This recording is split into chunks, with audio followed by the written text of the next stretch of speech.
Unlocking Twilio's powerful programmatic features starts with securely accessing your API keys, essential for all your integrations. Begin by navigating to Twilio.com and logging into your account. After successful authentication, you'll land directly on your Twilio Console dashboard, your central control panel for all Twilio services. On the left sidebar, locate and click the account icon, typically a person's silhouette. From the subsequent drop-down menu, select API keys and tokens to navigate to the key management section.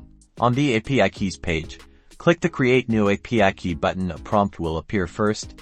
Give your key a descriptive, friendly name for easy identification. For most uses, choose Standard as the key type to ensure it has general permissions. Upon creation, Twilio will instantly generate your unique account SID and, crucially, your auth token, your secret key. This auth token is displayed only once and cannot be retrieved later. Immediately copy both the account SID and especially this auth token, storing them securely in a password manager or secure file. Never expose your auth token publicly. With your Twilio account SID and auth token now securely obtained, you have the essential credentials to programmatically interact with Twilio's services, enabling seamless integration into your projects.